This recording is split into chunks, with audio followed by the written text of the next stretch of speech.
So once again, thank you everybody for joining the ELAC Dream Resource Center as we talk with their ELAC Health Center, ViaCare, and some great partners that we have over at UCLA with the STAND project or program.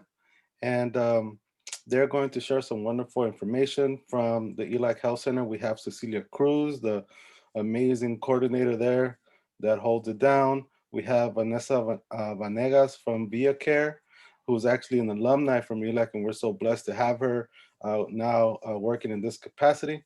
And we also have our wonderful Amanda Washington from the UCLA STAMP program. So I'll just basically hand it off over to them so they could introduce themselves a little bit more, and then we'll get rolling. So thank you very much for being here. Thank you for having us. We're so happy to be here with you all on this beautiful Friday. I love the rain, so I'm very happy about this.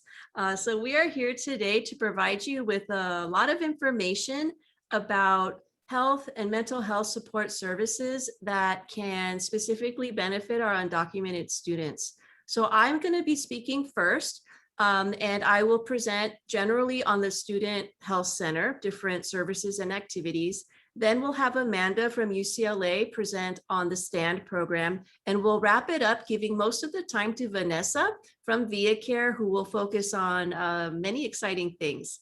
I'm Cecilia Cruz. I'm the coordinator for our Student Health Center at ELAC. I wear many different hats at ELAC, as most of us staff members do. And I'm just really happy to be working with all of you students and my colleagues at ELAC to support everyone and everyone's wellness. So I'll get started. The most important thing I would like all of our students and actually our whole campus community to know is that although our campus is closed and our on-campus clinic is closed, medical and mental health services are available to our students. And this has been the case from the start of the pandemic, the start of the campus closure. Many students are still not aware of that. Many are, but we just want to try and be sure that all students do know about that so they can get the support that they need. And making an appointment is very easy. All students need to do is call ViaCare, our service provider, at the phone number listed here down at the bottom, and announce that they are an ELAC student. ViaCare provides services to the community, so we want to be sure that our ELAC students mention that they're students with us. That way, ViaCare knows that they fall under the agreement that we have together with them. The services that are offered are quite extensive. I won't read through this whole list, but just by glancing at it, you can see that there are many different types of services available. And really just like any sort of medical clinic any one of us would go to. So a great resource. I'll mention two things down at the bottom. ViaCare also provides dental care. I believe that does require Medi-Cal or a sliding fee, but Vanessa can go into that in more detail, and a food pantry. And they're very close to campus. So this is a great resource. Those students who do require to be seen in person by a doctor can do that, even though our on-campus clinic is closed, because of these nearby clinics near campus. Again, all students need to do is call the number and announce that they are from ELAC. We offer a number of support groups over Zoom. Now, our schedule will be changing a little bit very soon, but for now, this is what we're offering. All of these announcements and the link to all of our activities can be found on the Student Health Center social media in the link in the bio. A men's healing group, Road to Recovery, women's support group, and an LGBTQ+ support group. We offer a number of different sorts of activities, including yoga. Yoga is offered every Tuesday evening and every Saturday morning. Everyone is welcome to attend. Now, I know some people are a little shy, and I myself prefer to keep my camera off when I'm doing my yoga on Zoom. You're totally welcome to do that. Your family members are welcome to join in, your dog, your cat, everyone can join. It's great. Our instructor, Anna, is fantastic. So I encourage you to check it out. Stay as long as you can, and just give it a try and give yourself some self-care. If you're a faculty member here with us, you can apply for Flex Credit through the Vision Resource Center. Mental health workshops. We offer a wide variety of mental health workshops, mainly through our wonderful colleague at ViaCare, Vanessa, who will be speaking in a minute. This is an old list. I will drop the new list in the chat box when I'm done. And these are offered throughout the spring semester. So fantastic workshops for everyone to learn about self-care, dealing with stress, anxiety, etc. The Student Health Center is on social media, and we invite you all to follow us, like us, and just stay connected. We're happy to share other departments' information to make sure it gets out to students. And we try to maintain an active presence so everyone can keep informed of what's going on and different resources, activities, and workshops that are offered. Other sorts of student needs that our students are experiencing: mental wellness, medical needs. In addition to those, we know many of our students are dealing with homelessness, housing insecurity, food insecurity, different sorts of emergency crises that may arise leading to financial challenges, maybe domestic violence, sexual assault, etc. Well, we have services on our campus for all of these various types of needs, either through the health center, through our on-campus partners, or our off-campus partners. So if you are a student or you know of a student experiencing any of these difficulties, please connect them. Let them know that help is available and that we're here to support them. You can always send me an email and I will be happy to help you out or help out any student who needs some support. If you're a staff or a faculty member at ELAC, remember that you can always use the BIT Teams referral form to inform us of students who could use some of these resources. So I mentioned resources for our homeless or housing insecure students. One of the programs that we're running right now is in collaboration with Hope Housing. Hope Housing has one location for male students, another location for female students. Students who may be transgender or non-binary are also welcome to apply. I won't go through all of the requirements here. You can see them listed, but there is a link to apply on the Health Center website under Housing and Shelter. And you can also find this link in our link tree on social media. Now, this housing is open to any and all of our students. All you need to do is meet the requirements here and be an ELAC student at the time of applying and getting first housed. And this is also open to our undocumented students, so regardless of citizenship or immigration status. Other organizations we partner with to help make sure our students stay housed and safe are listed here. You can see there's a wide variety depending on the particular situation, age, whatever of the student. We have some students who do have family members with them or maybe children. So we partner with the whole child to help with those sorts of situations. So as far as food insecurity, we do have some CalFresh representatives on our campus. Two are assigned to us, Karen and Myra, and they are offering a series of workshops where students can pop in to learn about CalFresh. How does one apply? What are some things they need to be aware of, etc. They are able also to provide one-on-one virtual assistance for application processes. They can be reached by phone or by email, and I'm happy to connect any student to these representatives. Our ASU is also currently offering their spring 2021 food pantry. Since we're not on campus, this is not a physical food pantry where you can go and take food, but this is a link that you fill out an application, and based on how you fill out the application, you will be provided with a gift card for different food resources. And perhaps Vanessa can explain a little more about that when it's her turn. We also have our fantastic LGBTQ+ support center run by Lynn Wood. So I'm just including this in case there are students out there who don't know that we do have this office on campus and now virtual, right? Virtual office to support you. all of our students come from all different walks of life and have various needs, and we are here to support you no matter what it is you might need. We also have a strong collaboration with the East Los Angeles Women's Center. Normally, when we're on campus, the East LA Women's Center has their representative, Arlene, in an office near the health center. Right now, she is providing remote intake and support.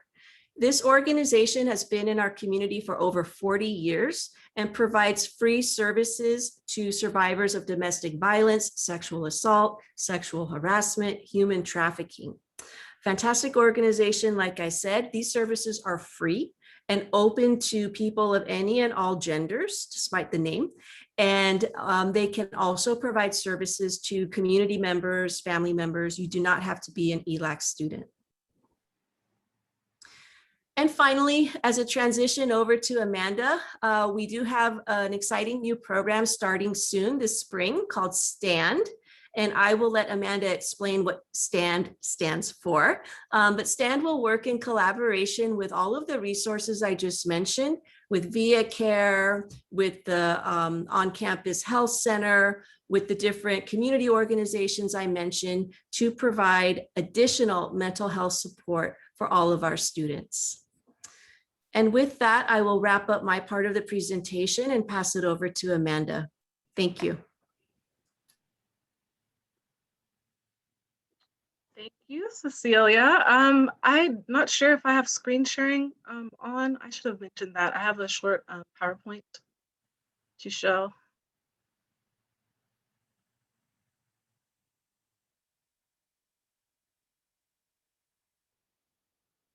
Okay, I think. All right. And I'll also share my sound as well.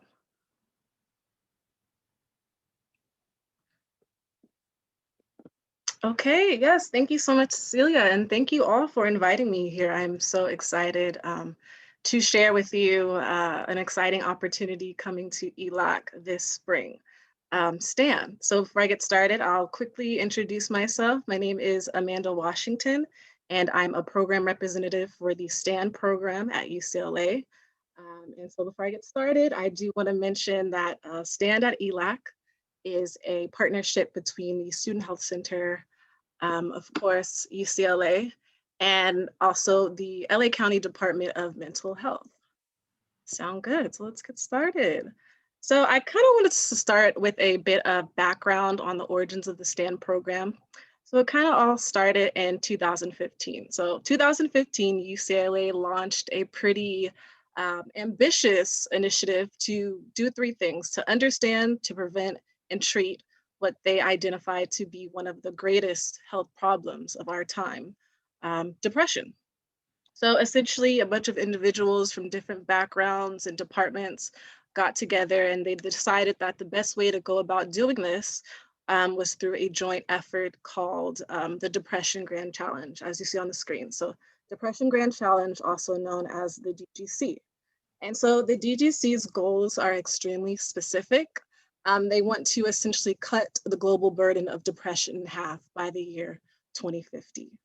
And so one of the ways, the many ways that the DGC is going about doing this is by making sure that gold standard treatments for anxiety and depression are readily available all over the world. And so this is kind of where STAN comes in, why it was created. And so STAN, you can see, I'm sorry, STAN on the text on the screen. It stands for Screening and Treatment for Anxiety and Depression. And it's essentially a digital mental wellness support program that was created to achieve the goals of the DGC. So to make mental health services more widely available. And so as a participant, if you're a participant entering STAN, you're entering what we like to call a system of care. And so the STAN system of care uses technology to deliver mental health services to those experiencing anxiety, depression, and other related conditions. And so the STAN program has actually been in place at UCLA since 2017. So students at UCLA have been given the opportunity to become participants in a STAND program and receive these mental health services. And so we're really excited to announce that STAND will also be available to ELAC students beginning this spring. And so with that, I want to introduce you guys to STAND, what it is, what it looks like by showing this short video clip. So my sound is on, you should be able to hear this. Welcome to STAND. STAND is a tool to help you manage depression, anxiety, and stress. We use the latest technology to help you progress on your personal mental health journey. STAND helps you cope with stress, depression, or anxiety by matching its services to your unique symptoms. You'll be able to track these symptoms with our specialized mental health tracker. You can also get direct help from our team. A STAND coach may work with you to develop healthier thoughts and habits, or if recommended, you can meet with clinicians for individual clinical care. Everyone has their own mental health journey. Let STAND support you with yours.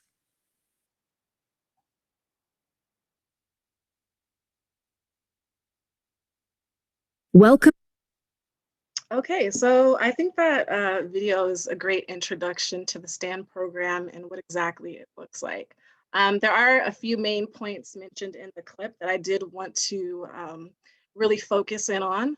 So the first is you're a participant, you're enrolling in STAND. What happens first? So you start by taking this computer adaptive test that we call the mental health tracker. And so you take the mental health tracker and you're essentially getting checked for your symptoms, the severity of them, what exactly they look like, and so on. And so the program takes those symptoms and it uses them to essentially recommend you a personalized service based on your symptoms and the severity of those symptoms. So based on that, your service will really vary, right? So you might be recommended to meet with a clinician, you might be recommended to meet with a coach and take an online prevention program. It really all depends.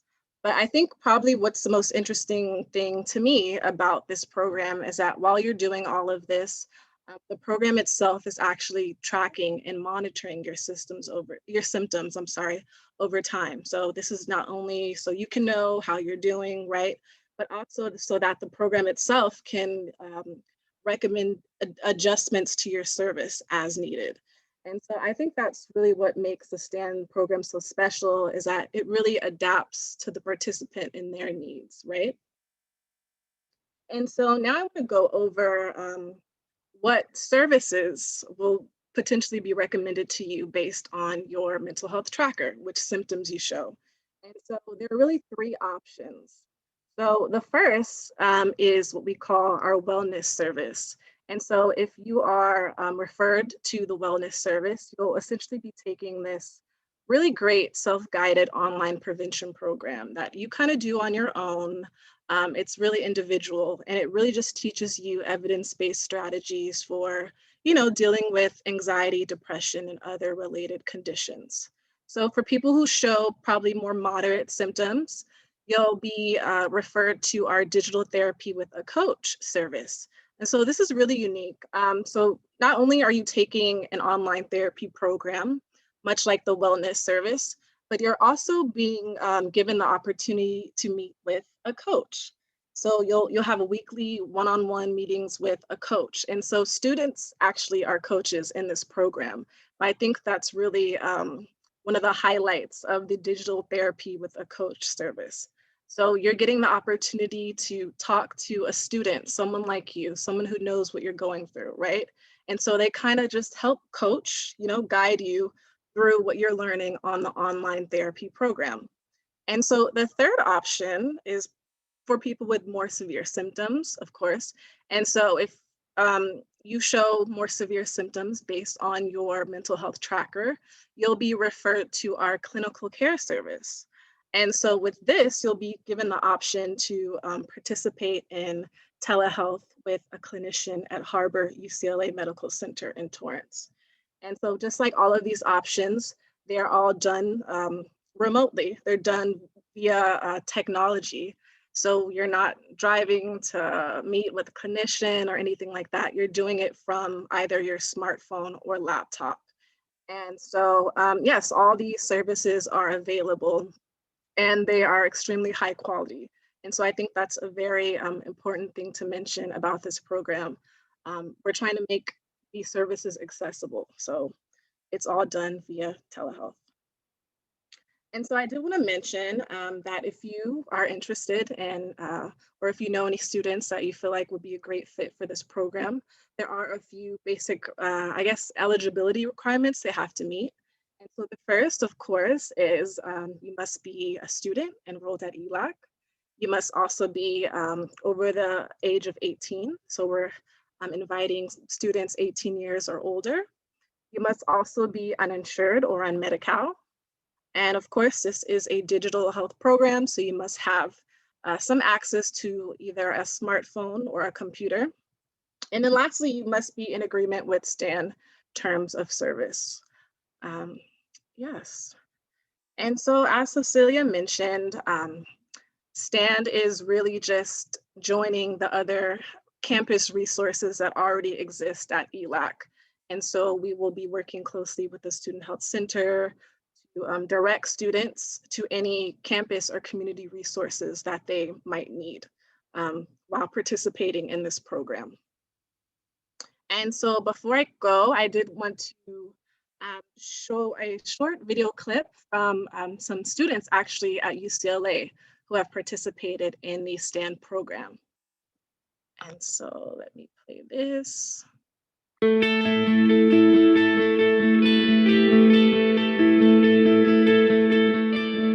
One of the most unique things about the STAND program is that it's a scalable model. That means that it's not a one-size-fits-all program. What stands out to me about this program is how empowering it can be. It's really the participants that drive this process forward by learning and engaging with the material and practicing what they take away from it. My favorite part about STAND is that it really takes the time and the energy to show you how you are not alone. I believe some of the reasons students don't seek mental health treatment is because of the stigma attached to mental health.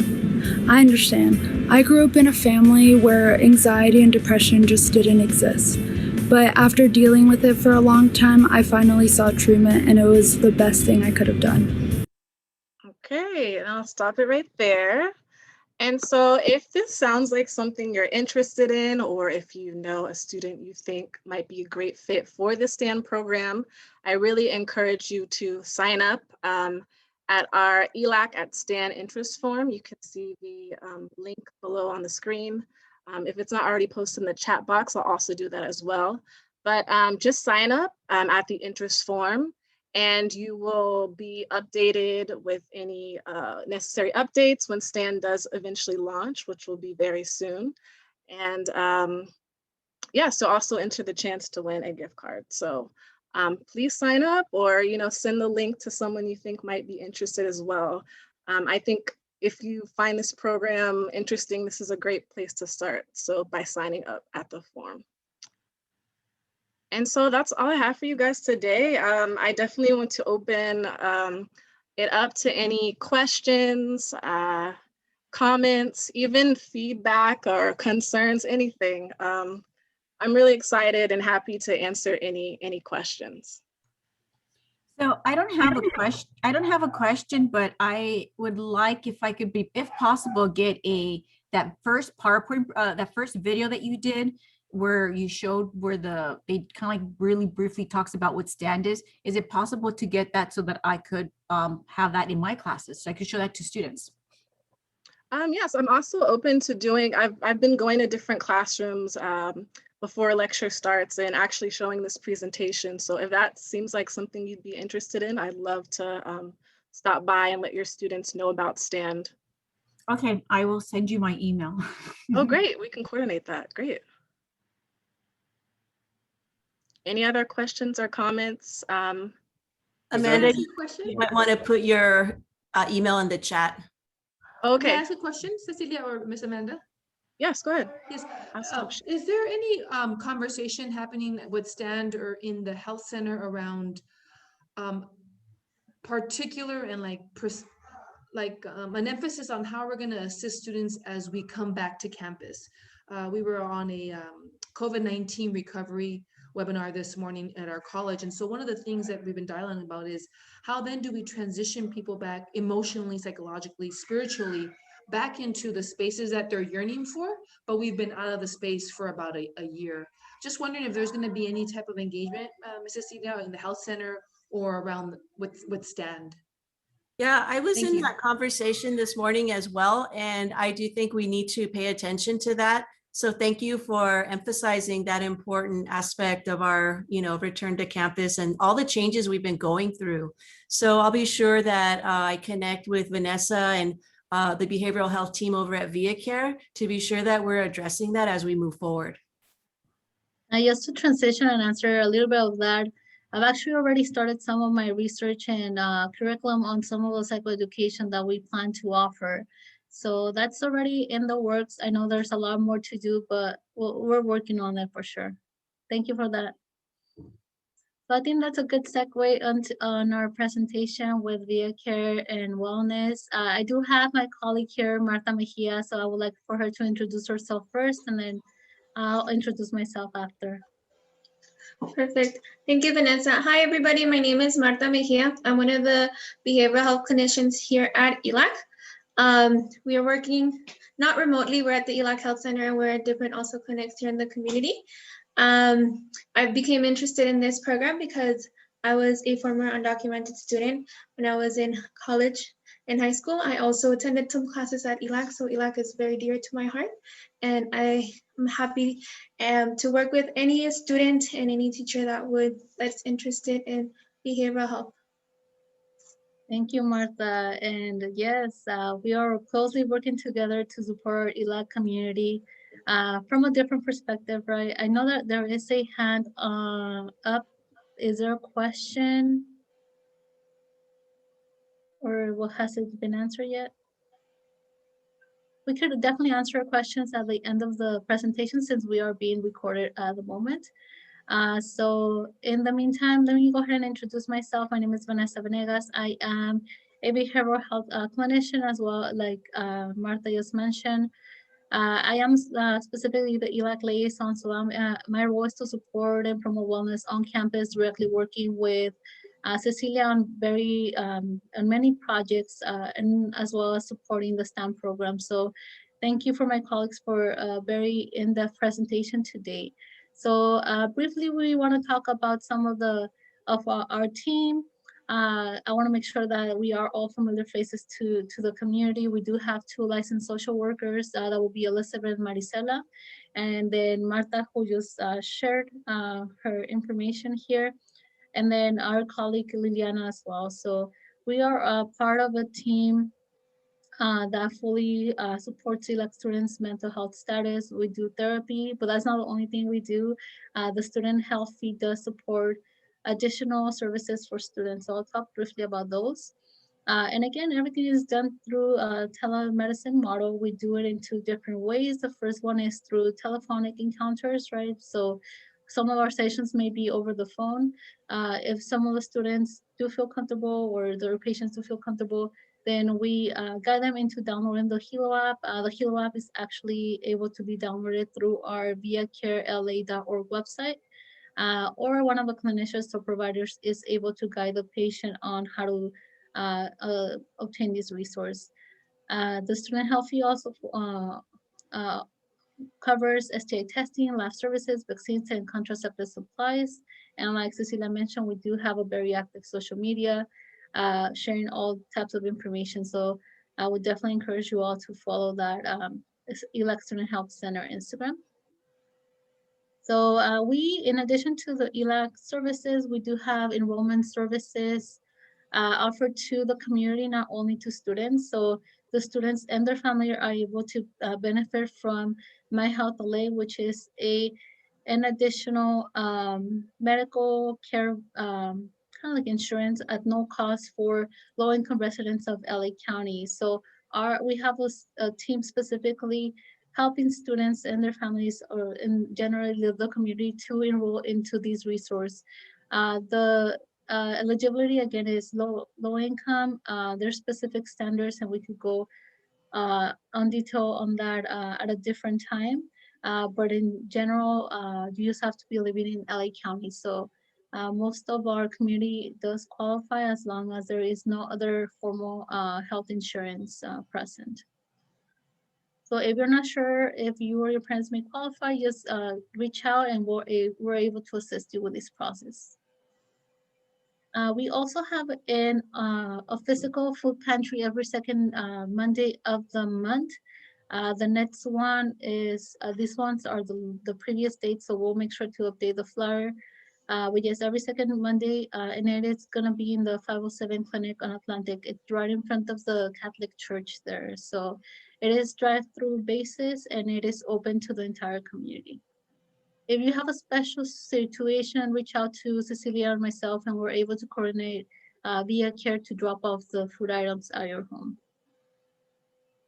So we're gonna go ahead and I'm gonna pass it over to Martha, and she's gonna start talking about compassion fatigue. Thank you. So let's start with defining what is compassion fatigue. So compassion fatigue is a condition that basically causes emotional and physical exhaustion that can lead to us not be able to empathize or feel compassion for others, and often is described as a negative cost of caring. And this is sometimes referred as a secondary traumatic stress. So it's very, very similar to burnout. So burnout has to do mostly with like work-related things, and compassion fatigue is mostly about how you're feeling and how you're kind of internalizing other people's trauma. Yeah, these are some of the symptoms of compassion fatigue. It goes from the chronic physical or emotional exhaustions, the personalization, meaning that you're not fully feeling yourself. Sometimes we question like our sense of identity over different things. This is part of that. Feelings of inequity towards the support system, maybe a sense of numbness, or you don't want to connect with one another. Feeling irritable, or having feelings of self-contempt. There's also weight loss and headaches. And although these are all symptoms of compassion fatigue, it could also be symptoms of other mental health illnesses. So it's important to check in with us. We are able to do diagnosis. So if you're not sure you've experienced some of these, just reach out to a professional and we'll be able to assist. So how is this relevant to you as students? So being a student is a privilege, but it's also a responsibility for your personal goals, your community goals, your family goals, etc. So your dedication to this role can also impact your mental wellness if you don't take care of yourself. So, you know, being a student, being a first generation, undocumented, low income, international or non-traditional or more, can also contribute to this compassion fatigue. I tell a lot of students that, you know, we are not in a bubble. We carry sometimes a lot of the trauma, a lot of the problems that our family members are going through, and this can also impact our compassion fatigue. Thank you, Martha. And I apologize, I didn't update the LA Trade Tech. This is for ELAC students, and diversity in the district is very similar. So what is mental health and well-being, right? So the World Health Organization defines it as a state of well-being in which the individual realizes their own abilities, can cope with normal stressors of life, and can work productively and fruitfully. They also make contributions to their community. And I am using gender-neutral pronouns because the World Health Organization doesn't. So this is how they define it. Obviously, there's specific areas that the spectrums, and we'll go ahead and break them down in the next couple of slides. So go for it. So we have some general demographics and specific information data regarding mental health illnesses in the US. This is prior to COVID, so I could imagine that these have drastically increased. I think specifically for our undocumented population, these numbers may be drastically a little bit higher just for understanding the different experiences that our community can go through. But again, sometimes maybe under reporter or data is not fully shown, really addressing some of these. So it's important to reach out for help. In connection with that, we do see on the 37% on the right-hand side that lesbian, gay, bisexual adults do experience higher levels and prevalence of mental illnesses in comparison to all adults. So although this is not specifically showing current data on undocumented students, we can imagine that the numbers are probably around the same data range. Anything else, Martha? That's it. Perfect. So there are 6 pillars of mental health. Do you want to start with the personal development, Martha? Sure. So the first one is personal development. And it's basically how you present with yourself, your goals, and what is it that you want to achieve. Perfect. So the next pillar, it is your support system. It is the community you surround yourself with. So having a strong sense of self that really correlates with how others see you, right? We know that having positive and respectful relationships is a good way to understanding where we're at in a mental health status. Sometimes we may be having a really bad day or situation, but having that support system at the end of the day or when we're having stressors does really support us as human beings. So that is definitely one of the strong pillars. Perfect. So another one is identifying, managing, and understanding our emotions. So a lot of the times if, we're struggling with something, but we're not able to label it or we're not able to understand what's going on, it's going to increase the frustration and it's going to be harder for us to be able to really problem solve. And a lot of the times in therapy or with self-exploration, we're able to really identify what's going on and label our emotions and be able to address them. There are some emotions that are secondary, like anger, that they could come from being sad, anxious, feeling that people are taking advantage of us, or even like being hungry. And if we're able to understand, manage kind of these primary emotions, we're able also to problem solve other emotions that arise. Definitely. The next pillar is communication, having the ability to verbally, non-verbally share maybe our feelings or our connection with one another is a strong pillar. Being able to develop that sense of awareness and reflect on what we're feeling and communicating that is important. We often hear that communication is essential for any type of healthy relationship or like an enduring relationship with others. So this is not an exception. Perfect. So the next one is the ability to solve problems, make decisions, and take responsibility. So a lot of the times when we're faced with the problem and we feel stuck, being able to identify, what's in our control, what is it that we can do, and making decisions to be able to overcome whatever it is that we're currently facing. And being able to grow and learn from our experiences. Definitely. So the last one, and I think it's the last one for a reason, it's SMART, having SMART set goals.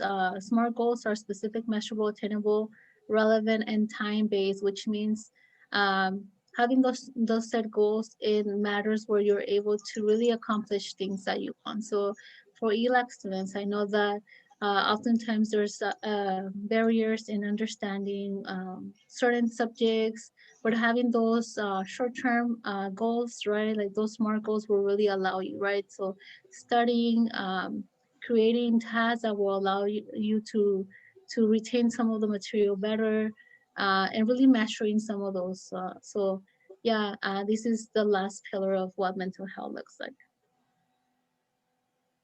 Perfect. And why is mental health and well-being important? Because it helps us have a healthy lifestyle, better physical health, improved recovery from illnesses, fewer limitations in our daily living, higher educational attainment, greater productivity, greater employment stability and earning, better relationships, increased social cohesion, and improved quality of life. And I think this is something that for some of us, these are like our goals that we want to be able to have. So working on our mental health and on our well-being, it's one of those steps, one of those big things that it's going to be able to achieve all of these things.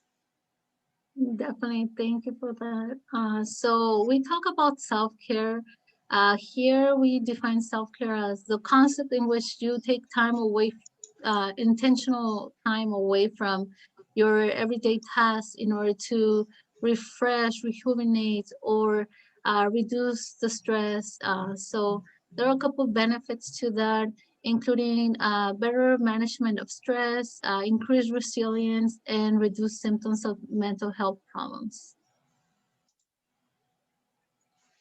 So what is the point with self-care? Like, what is it that we want to do? Or why should we prioritize our self-care? So self-care is important because it increases our enjoyment of life. It helps us cope with stressful situations. In addition, it helps us achieve goals and our potential. It helps us maintain a positive connection with others, better equipped to support mental health and well-being to our peers. There's links to benefit for our mental health and well-being, and broadly to benefit ourselves.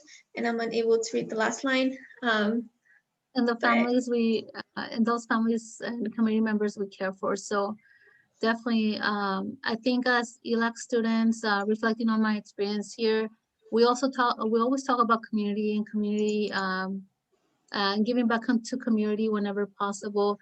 But I think at the end of the day, it's important to reflect upon the fact that sometimes we are not able to reach to the point to our to the most of our ability because we might not be taking care of ourselves. So as much as what we want to give to others and support others in our community, we also have to think about ourselves and how to make sure that we're taking care of ourselves.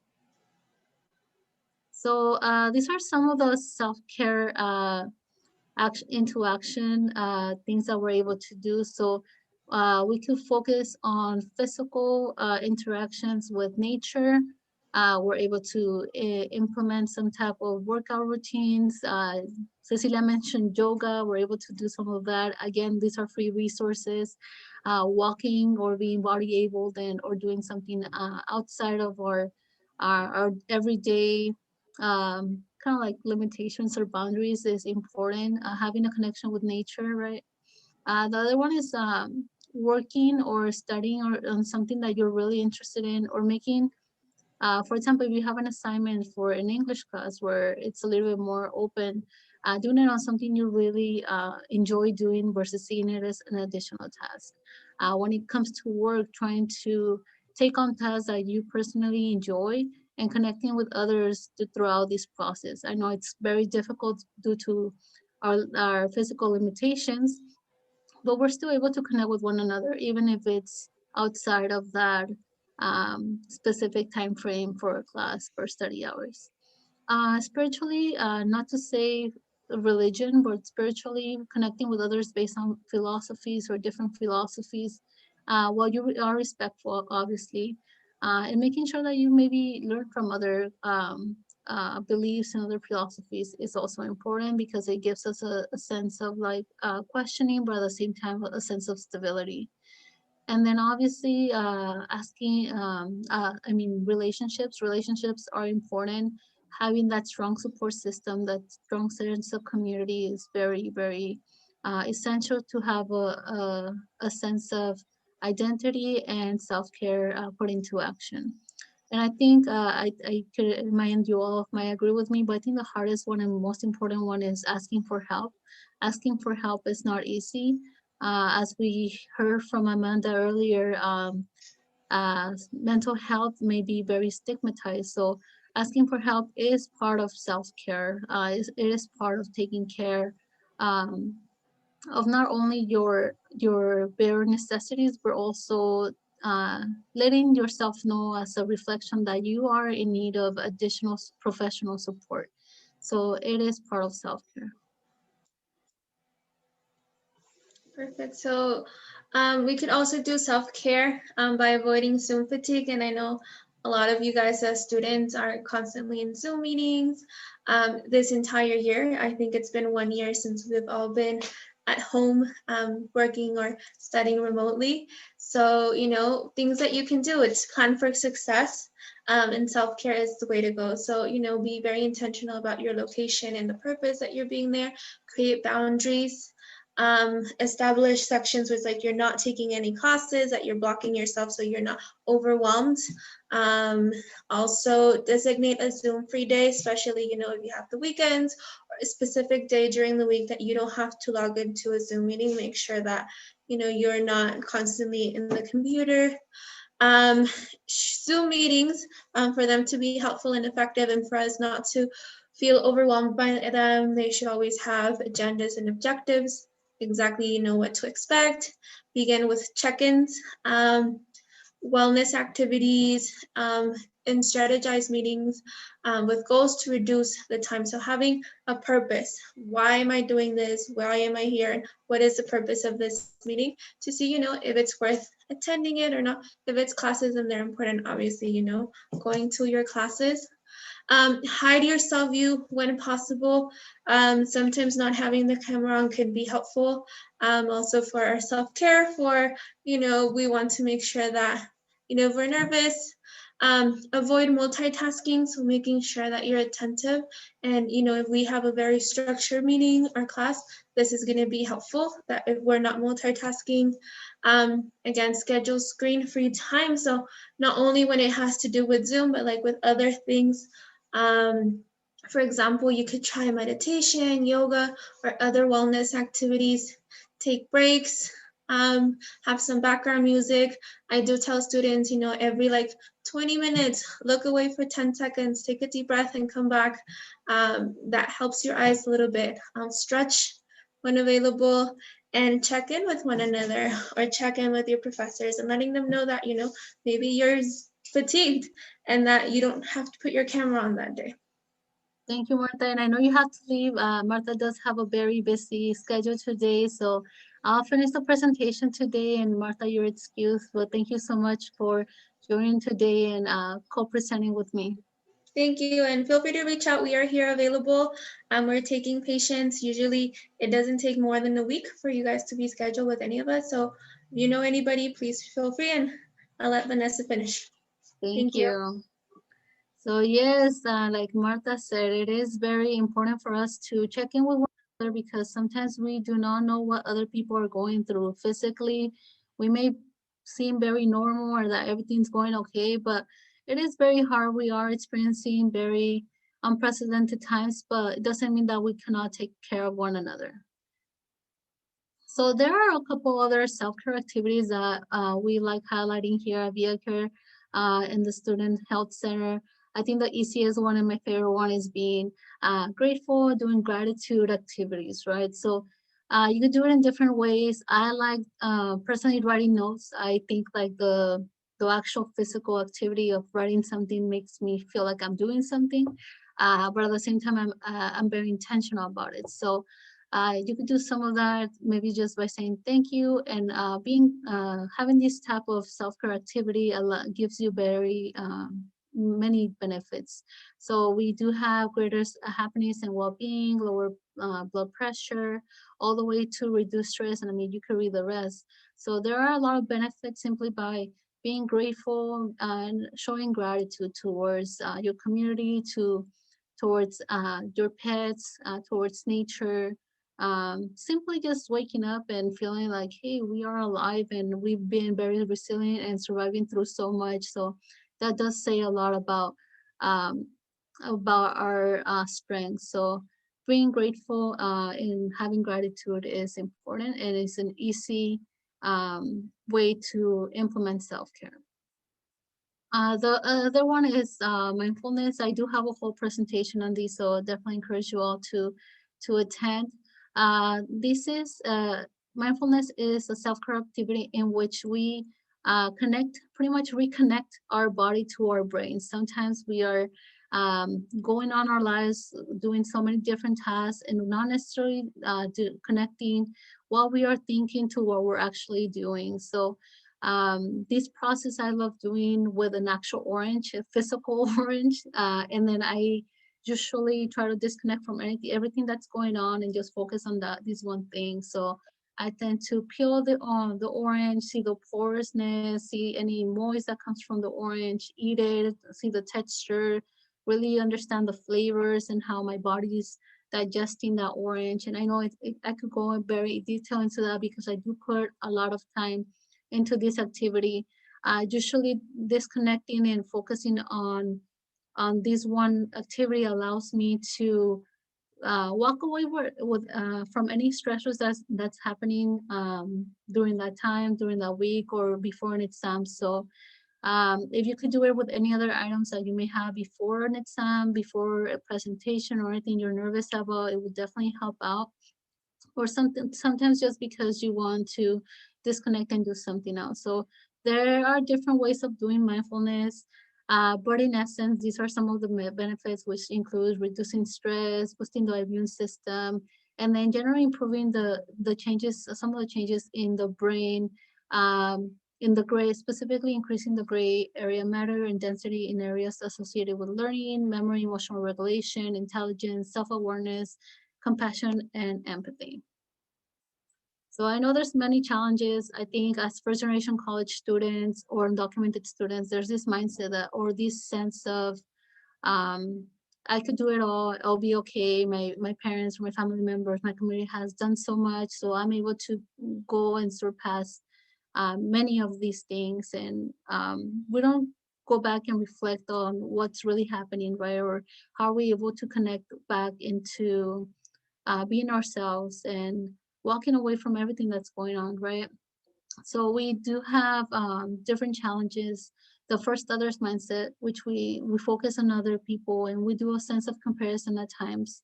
The superhero mindset that you could do everything and anything. And yes, you are able to do everything and anything you will like. But remember that you do have to take care of yourself in order to really establish that sense of capability, that sense of empowerment, and being able to do things in a sense that you're not going to end up with a mental illness or being burned out or having compassion fatigue. The next one is time. Just like we used to say when the gyms were open, like, I don't have time to go to the gym. Well, I don't have time for self-care. It's the same thing. Just know that self-care doesn't take a lot of minutes. It's actually, you could do some deep breathing in a couple of seconds. If you could incorporate that throughout the day, then you'll be already doing some self-care. Maybe identifying some of the areas in which we are already doing some self-care, but we're not necessarily intentional about. So we can rename or reimagine that intentionality into something that we are doing at the moment. Maybe there's a sense of guilt, right? Like, should I take a hot bath or cook, right? Maybe someone's self-care is cooking. Should I cook versus do my homework? There might be a lot of guilt when it comes to that. Or it might not be part of a routine, or maybe you are in a toxic environment. Maybe a specific class is super challenging and you have to be always studying and there's no time for anything in between. So you might be in that type of culture, but just know that there are resources that we're able to provide to support you with that. And then sometimes we don't have those role models or someone that keeps us on check on, did you do self-care today, right? So establishing a community with others in which you're able to check in on one another and ask, have you done any self-care? Have you taken time for yourself? Have you been, did you go out for a walk? And I've been very blessed and lucky that in previous employments when we had very busy days, for example, at transfer center, the director would tell us like, hey, go for a walk. Hey, go distract yourself and do something else and then come back to work, right?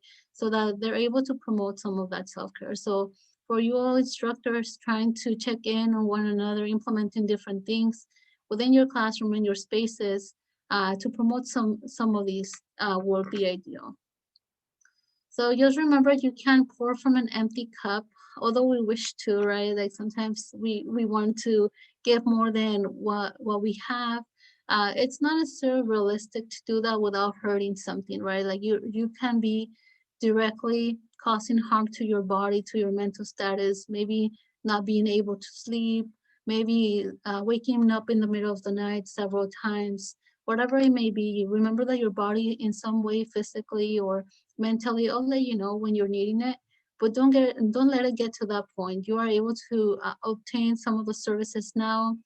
It doesn't have to be formally, or it could always be through a friend or creating a support system, a community. We have a religious entity. There's different ways of self-care. So just know that you are not alone, and we are here to help you. And these are some of the coping skills that you're able to implement as of now if you wish to. So there is deep breathing when we inhale and exhale and we count. There are different resources that are remote, and we can pretty much do deep breathing through the guidance of a machine, right?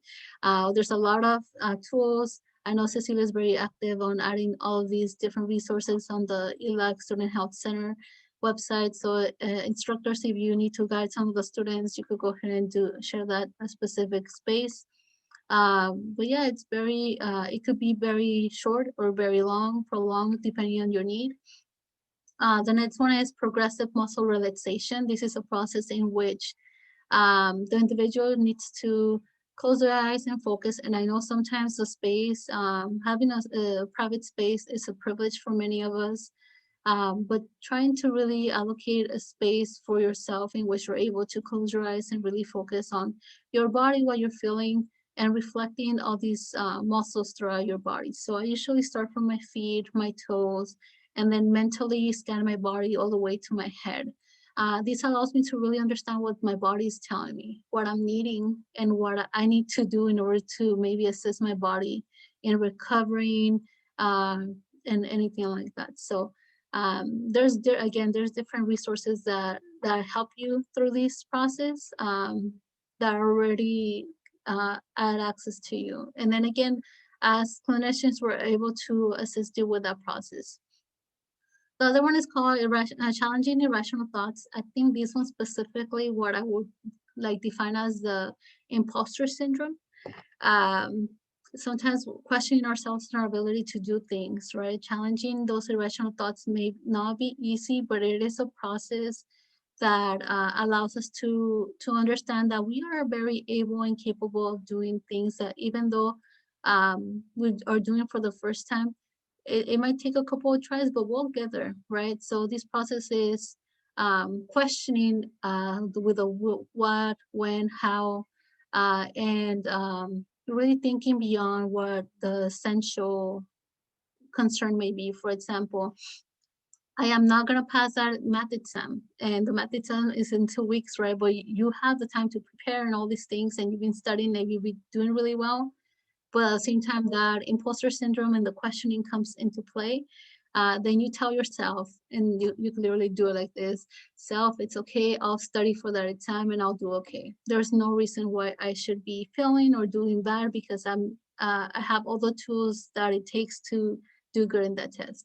And we're able, as clinicians, we're able to assist you with this process in different ways, with different examples, and really understanding and addressing, like taking everything down to empower you and take over some of these very irrational thoughts. The other one is similar to mindfulness, and imagery are very similar when it comes to the focusing of things. So sometimes if you are in a stressful situation and you want to disconnect from whatever is going on, try to grab something that is close to you. It could be your phone if you need to, or your pen, or something that has a smell, and really try to like touch it, hear it, if it's making noises against different things, seeing the color, trying to really point in the details of that specific item. Like if it has a green thing here, or it's silver, it has wording here, never noticed that before. Really focusing on that one item that will allow you to disconnect from anything else that is going on. You could smell it, you could eat it. You could do this with flowers, or I mean, not all yours, but some of the flowers, I think that might be helpful. If you don't feel comfortable in eating it, that's completely okay. So lastly, I want to make sure that you all have a number to ViaCare. We do have behavioral health and medical resources. Cecilia did talk about dental services. We have those available. It does take our enrollment team to get the students in the community enrolled to different insurances so that these could be covered. And again, the sliding fee, we don't charge a specific price based on what is done or a service. It is all based on the income that the person or the family is obtaining. So if you can pay specific amounts, then our community will make sure to really help you in other ways. So ViaCare is here to help you, and if you're not aware of a specific resource or would like more information, just reach out. Again, this is our number, and my direct extension, if you don't want to go through different things or would like to speak to me, is 1112. So I'll share that with you in the chat. So that is the end of my presentation, but I want to make sure I allow for any questions or comments, feedback, anything would be really appreciated.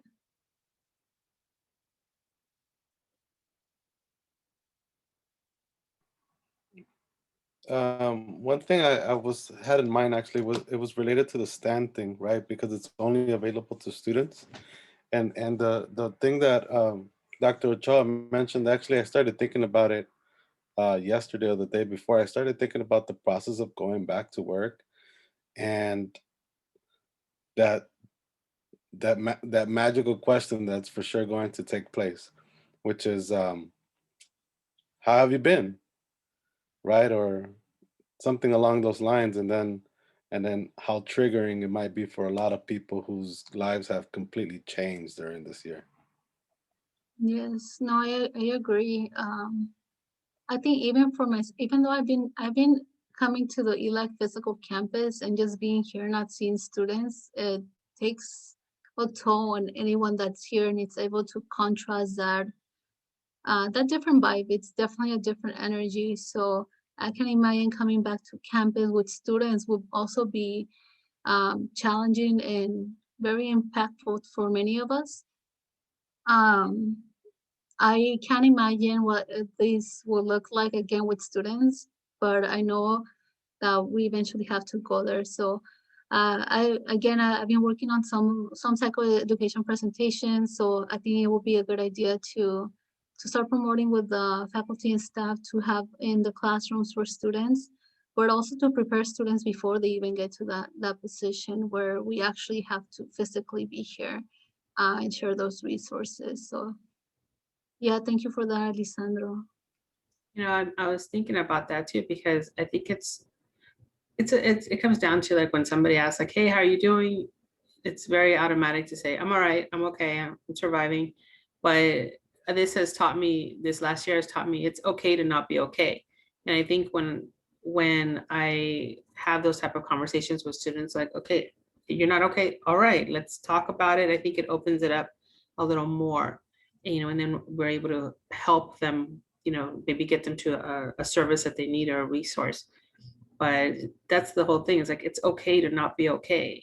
You know, we're all a walking wounded. You know, we all have something, and everybody's life changed in this last year. But if we have those more of an open dialogue and to say, all right, let's just keep it real, I think it's going to help us, at least help me as I transition back into, you know, being on campus and working with students face to face. Yes, and I also think from what you mentioned, Alouette, the fact that some of us are not necessarily still trained, including myself, right, to even feel comfortable going back to campus and us expecting students to be okay with returning and not necessarily knowing how to manage any of that or some of that. But I do see a lot of wealth in kind of like the conversations and the narratives and the concerns that are coming about, because there is the need or the want to help the community and others. So that's definitely a strength. So we'll see what we end up coming up with, but yeah, that is in their scope at the moment. I'm going to end the recording. I forgot to hit stop earlier, but I do want to end by saying that to all the listeners out there, viewers out there, that all these services are available to all students. And I believe well, I'm not actually sure, staff and faculty are also able to access many of the resources at least. But the important thing is if you have any questions or would like to talk, to contact ViaCare and the Student Health Center. So thank you, everybody. I'm going to hit stop recording.